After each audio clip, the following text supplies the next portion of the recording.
My name is Keshwani. That's Keshwani. Keshwani. We are here because we want to prepare for the GMAT. We have been solving GMAT math problems out of this book here, GMAT Review, the official guide, the 13th edition. If you do not own this book already, purchase one immediately. You're going to need it.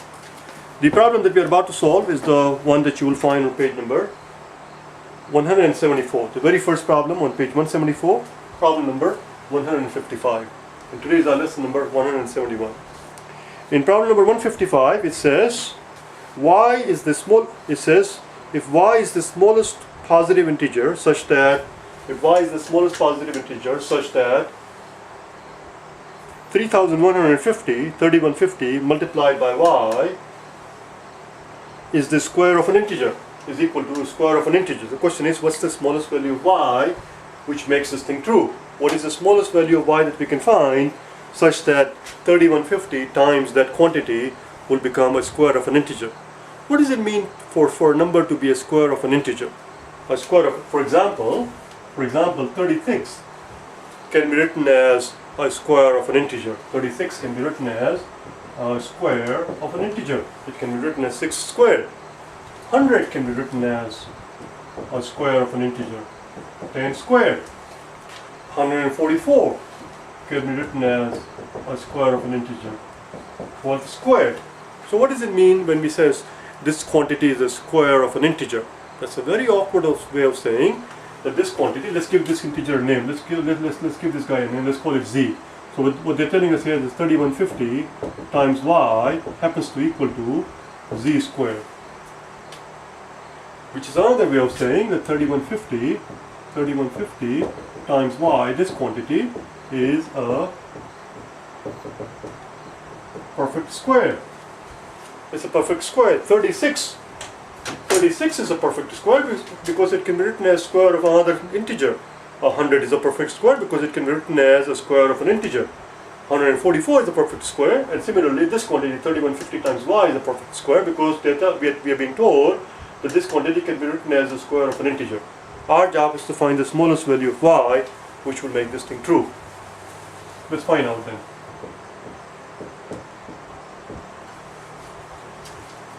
We have to find the factors of 3150.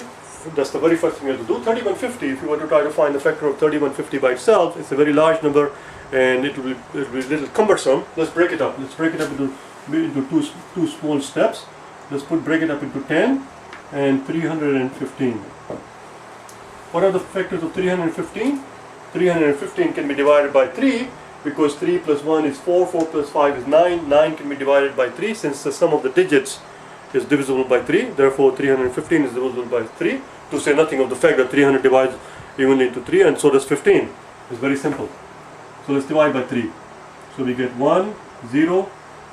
How many 3's in a 3? 3 has 1 3's. How many 3's in a 1? 1 has 0 3's. It has no 3's, and that one goes and joins the 5, becomes 15.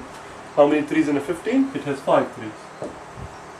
Let's divide one more time by 3. How many 3's in a 1? 1 has 0 3's. That one goes and joins the 0, becomes a 10. How many 3's in a 10? 10 has 3 3's. The remaining one goes and joins the one guy, this 5, and becomes 15. How many 3's in a 15? It has 5 3's. So it's 35. Let's divide by 5 and we get a 7. Those are the factors of 315. And of course 10 is very simple. 10 is simply 5 times 2. Which means 3150 can be written as 3 times 3 times 5 times 7 times 5 and times 2. You see? 3 times 3 times 5 times 7 times 5 times 2. That's your 3150. This quantity equals 3150. Let's erase this part. It doesn't belong in the problem.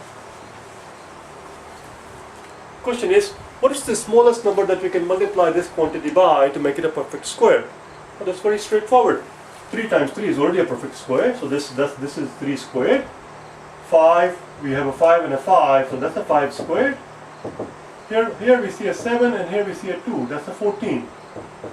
14 times what quantity will make it a perfect square? Well, the answer obviously is 14. 14 times 14 would be a perfect square. Therefore, our y is 14. Because if y were 14, if y were 14, let's do it up here. If y were 14, then 3150 times y would be, we saw it here, right here, 3 squared plus 5 squared, 3 squared times 5 squared times 14 squared, voila! And then this is a perfect square. Therefore, the smallest value of y is 14. Therefore, the smallest value of y equals 14. And that will make this quantity a perfect square. 3150 times 14, 3150 times 14 equals 3 squared times 5 squared times 14 squared. As you can see here, 3150 was 3 times 3 times 5 times 5 times 7 times 7. 7 times 2 rather. That's it. The answer is 14 and that is answer choice E. That's it. We are done with this one. Let's do the next one. If you would excuse me just for 1 second, I'm still here.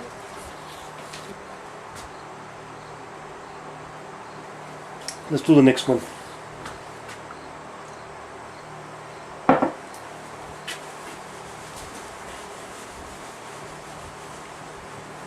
Number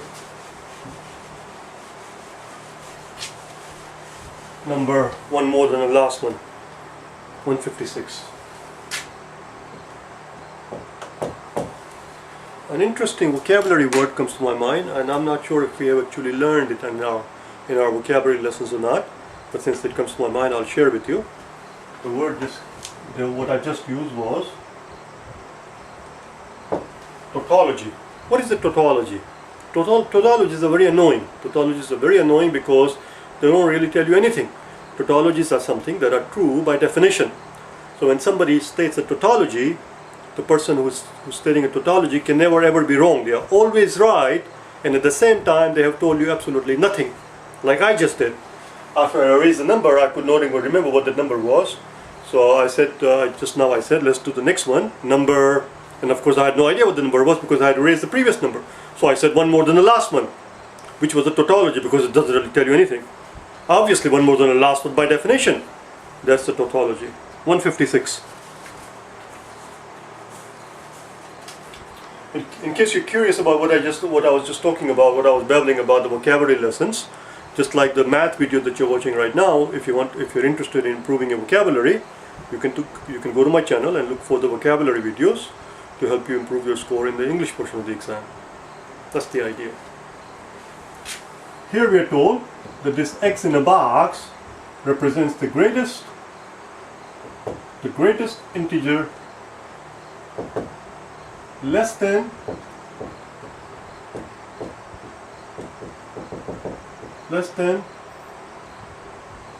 or equal to X. In other words, we are told that this number in the box has to be is the greatest integer less than or equal to X. What is the greatest integer that we can think of? What is the greatest integer that you can think of which would be either less than or equal to this guy? This -1, isn't it? No. -1 is not less than -1.6. -1 in fact is more than -1.6. The greatest integer that is either equal to or less than -1.6 is -2.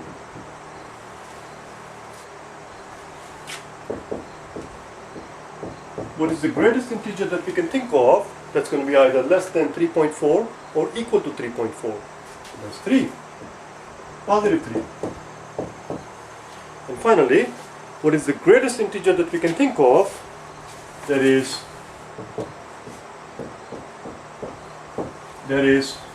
that's a box, not a.